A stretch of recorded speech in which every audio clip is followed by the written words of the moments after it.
ரஜினிகாந்தோட நடிப்பில் இந்த வருஷம் வெளியாக போகிற திரைப்படம் தான் ஜெயிலர் 2. இந்த படத்தின் மீதான எக்ஸ்பெக்டேஷன்ஸ் ரொம்பவே அதிகம். காரணம், இந்த படத்தில் சூப்பர் ஸ்டாரோடு சேர்ந்து ஷாருக் கான், பாலையா, சிவராஜ்குமார், மோகன்லால், ஜாக்கி ஷெராஃப் என ஒட்டுமொத்த நடிகர் பட்டாளமே இந்த படத்தில் இருக்காங்க. மேலும் இந்த படத்தை நெல்சன் எடுக்கிறாரு. ஜெயிலர் 1 படம் கிட்டத்தட்ட 650 கோடிக்கு மேலே கலெக்ஷன் ஈட்டியது. நல்ல லாபத்தை பெற்று தந்தது. அதை தொடர்ந்து அந்த படத்துடைய 2ஆம் பாகம் ஜெயிலர் 2 படம் உருவாகிட்டு வருது. மேலும் இந்த படத்துடைய இறுதிக்கட்ட ஷூட்டிங் இப்போ நடைபெற்று வருது. கொச்சியில் இந்த படத்தோட ஷூட்டிங்கை நடத்திட்டு வராரு நெல்சன். தொடர்ந்து ரஜினிகாந்துமே இந்த படத்தோட ஷூட்டிங் ஏப்ரல் மாதத்தில் முடிவடைந்து விடும். அதை தொடர்ந்து ஏப்ரல் 14க்கு மேலே தலைவர் 173 படத்தில் கான்சன்ட்ரேஷன் பண்ண போகிறதா அறிவிப்பு வெளியாகி இருந்தது. மேலும் ரஜினி கமல் இணைய போகிற ப்ராஜெக்டையுமே நெல்சன் தான் எடுக்க போவதாகவும், அதுக்கான ப்ரோமோ ஷூட்டையும் விரைவிலே நடத்தி முடிக்க போவதாகவும் அந்த ப்ரோமோ ஷூட்டை நீங்கள் எதிர்பார்க்கலாம்.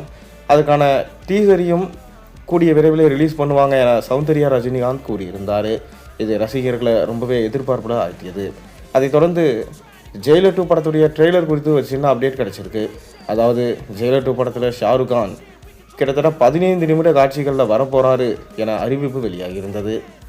கண்டிப்பாக ரஜினியும் ஷாருக் கானும் வரும் சீன்ஸ் எல்லாம் தேட்டரில் பட்டையே கலப்பும். கண்டிப்பாக ஷாருக் கான் ரஜினி பக்கம் நிற்கிற மாதிரி தான் சீன்ஸை அமைப்பாங்க.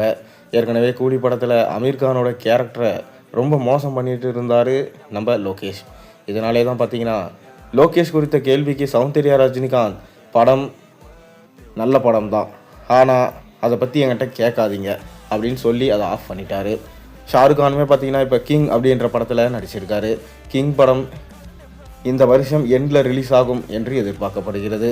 இப்படி இருக்க சூழலில் தான் ஜெயிலர் 2 படத்தில் தன்னுடைய கால் ஷீட்டை கொடுத்துருக்காராம் ஷாருக் கான். மேலும் இந்த ட்ரெய்லர் ஏப்ரல் மாதம் 14ஆம் தேதி ரிலீஸ் ஆக அதிக வாய்ப்பு இருக்கிறதா சொல்லப்படுகிறது. இந்த ட்ரெய்லரில் ஷாருக் கான், ரஜினி இருக்கிற மாதிரி கட் சீன்ஸும் இருக்காம். அதுக்கான ட்ரெய்லர் கட்ஸுமே நடந்து முடிஞ்சதாகவும் கூடிய விரைவிலே ட்ரெய்லருக்கான அஃபிஷியல் அப்டேட் வெளியிடப்படும். தொடர்ந்து இந்த படத்தை முடிச்சுட்டு ரஜினி தலைவர் 173 படத்தில் சிபி சக்கரவர்த்தியுடைய இயக்கத்தில் நடிக்க போகிறதாகவும், அந்த படத்தை முடித்த கையோட ரஜினி கமல் இணையற ப்ராஜெக்ட் இருக்கும் என்கின்ற தகவலும் தற்போது வெளியாகியிருக்கு. நீங்கள் என்ன நினைக்கிறீங்க? கருத்துக்களை மறக்காம கீழே கமெண்ட்டில் சொல்லுங்கள். சேனலுக்கு சப்ஸ்கிரைப் பண்ணி பெல் ஐக்கனை ப்ரெஸ் பண்ணுங்கள்.